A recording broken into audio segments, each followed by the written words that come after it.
I've been reading a lot more this year and I'm really excited about that. So I just wanted to share some of the books that I've read and what I thought about them.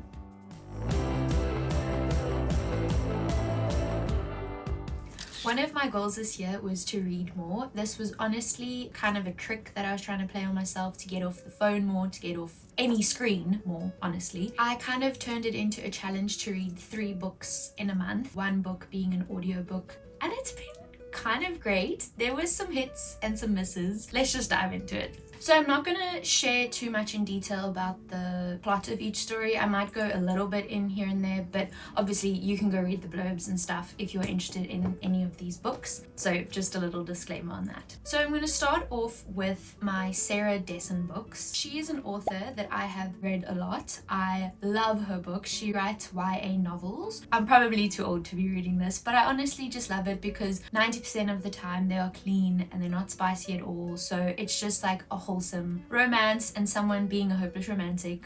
I just love them. These were 3 that I have not yet read. My one friend and I, we kind of try and collect them and read them all because we both love her writing. So I first read Last Chance. It's probably my least favorite book that I've read of hers, but it was a good book to get back into reading. It was one of the first ones I jumped back into for the year. It's a nice, easy read, but I really felt like it was lacking in just every way. The story felt very boring and long, even though it's very short. I loved the love interest. He had a nice character. I feel like he had something about him, but like the main character, I didn't really understand her. If you've read this, it's actually just a little bit comedic.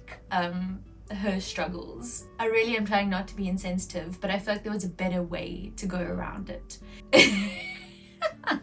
A fun read, but I'd give it like a 2.5, maybe 3 stars. Then I read Along for the Ride. I love the movie of this, not like record-breaking movie or anything, and I had never read the book. I love the book so much more than the movie. I love the movie on its own. Again, it's great if you just want to watch a little romance that's got nothing weird in it, but the book, it was really good. It was a bit long at times, and maybe that is also because I've watched the movie like 10 million times. I know the trope and the characters and everything really well. I really loved the depth that this had versus the movie. Like the main character, Eli, or the love interest, sorry, he has so much more to him than he does in the movie. The main character, I feel like she had so much more personality in the book. Still love the movie, but I really enjoyed this read. Then I read Lock and Key. This one I also really enjoyed. It felt a little bit long in the middle.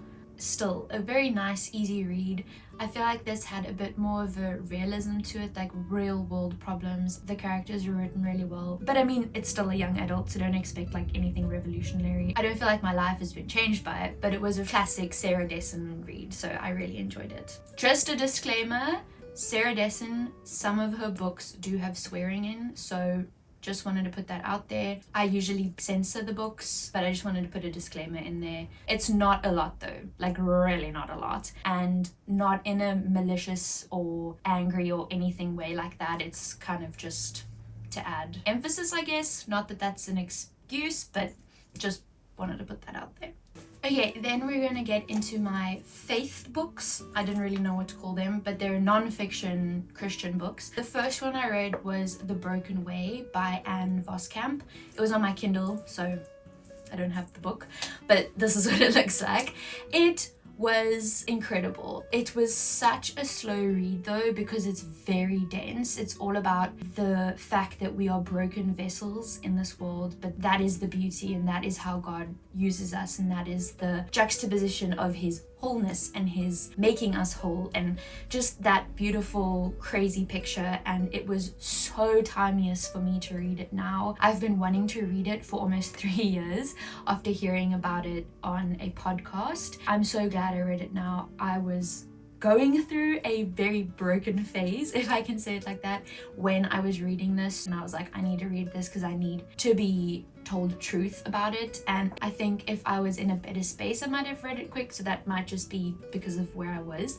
But oh my hat, it was beautiful, and I made so many notes in this book. I think I highlighted pretty much the whole book. If you want to be encouraged, if you just want a different perspective of our brokenness and our struggles in the life of lifeness, I would definitely recommend this book. Then I read Girls with Swords. So this is obviously for girls, but honestly the content is so good. I actually think a guy could read it and benefit from it. This was really cool to kind of gird up the loins of your mind. That's a scripture somewhere. Truth about who we are as women, as girls, even just as children of God, and what our mission is. Would highly recommend if you are a girl. Okay, then let's dive into my non-fictions. So the first one I read was Atonement Child by Francine Rivers. This is actually a dual one, so it has Atonement Child and The Last Sin Eater.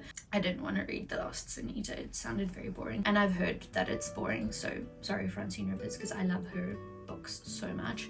Anyways, Atonement Child, it's a really hard topic, done so well. I don't know how much I can say on YouTube, so I'm just gonna keep it general. With all of Francine Rivers' books, I do feel they get a little bit long at some point. Like there's too much character or like background building, but it's always worth it. So you get to the end and you're like, oh my word, that was amazing. I did feel that with this, but it was so beautiful. Every angle was covered, and I loved the little love story in here. Like, oh, they're always just so wholesome. Really loved it. Beautiful. Yes. Then I read The Seakeeper's Daughter by Lisa Wingate. I'd never read her books before, but I realized I actually have another one of hers. And I must say, I quite enjoy her writing. Wouldn't say this was my favorite book ever. I don't think it was revolutionary in any way. The start was really confusing. I didn't know what the book was about, even though I'd read the blurb. But then it got really interesting, and there's actually like a whole bunch of mystery and like history in this as well, which I really enjoyed. I really loved that. And just gonna have to say it, I really loved the romance aspect of it. It was like enemies to friends, friends to lovers vibe. Very cute. I really enjoyed that. This isn't a Christian book per se, but there is like little nuances about faith, not necessarily even pro-faith. So I was a little bit confused by that, but nothing like bad or, you know, blasphemous or anything like that at all. It was very clean, no funny stuff. But yeah, it was quite a fun read. There's, as I said, like basically she finds like these letters written from like really long ago, when in, I think it was World War II, when they sent out writers to go to all the different places in America to document how life is there. Super interesting, and that's actually true. Very interesting, very fascinating. Again, not one of my like top reads, but a solid like 3.5. And then my last month was really busy, and also I just didn't have the stamina to read like a whole nother book. So I went back to Little Nina and started reading my famous 5 books again. Guys, this and Nancy Drew is literally what got me into reading when I was younger. I love like mystery type of books. I have almost the whole set. I actually realized I haven't finished collecting them, so I should start doing that again. I read number 4 because that's the first one I have, but it was so fun. I really enjoyed it. I love Enid Blyton's writing. I love these stories. They're so fun, just beautiful. It was a nice way to just like get my reading done. It's like a nice easy read, but also it's not like for babies, so they're still actually interesting. The mystery and the adventure of it all is obviously written really well. It's Enid Blyton. Yeah, I really enjoyed this, and I'm actually busy reading the next one, so I'm continuing adding these here and there just to help me when I need an easy read. Okay, and then we're getting to the classics. I don't know if all of these are actually classics, so sorry if I'm not right, but I'm just gonna call them classics because yes. So I really wanted to start reading like old classics, like proper English literature. I don't know why. I mean, I love all the movies of these books, but I'd never read them. Also, what sparked this idea was the new Wuthering Heights movie that was coming out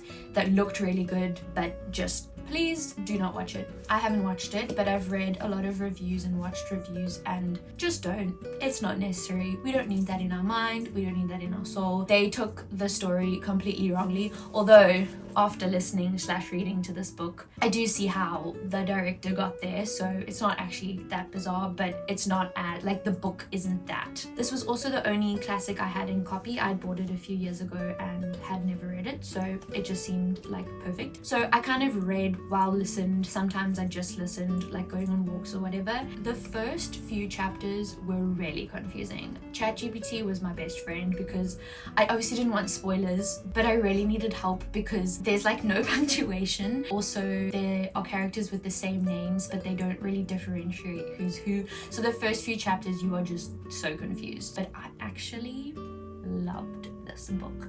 It's hilarious. I mean, none of the characters are likable. None of the storyline gives you hope, joy, or anything.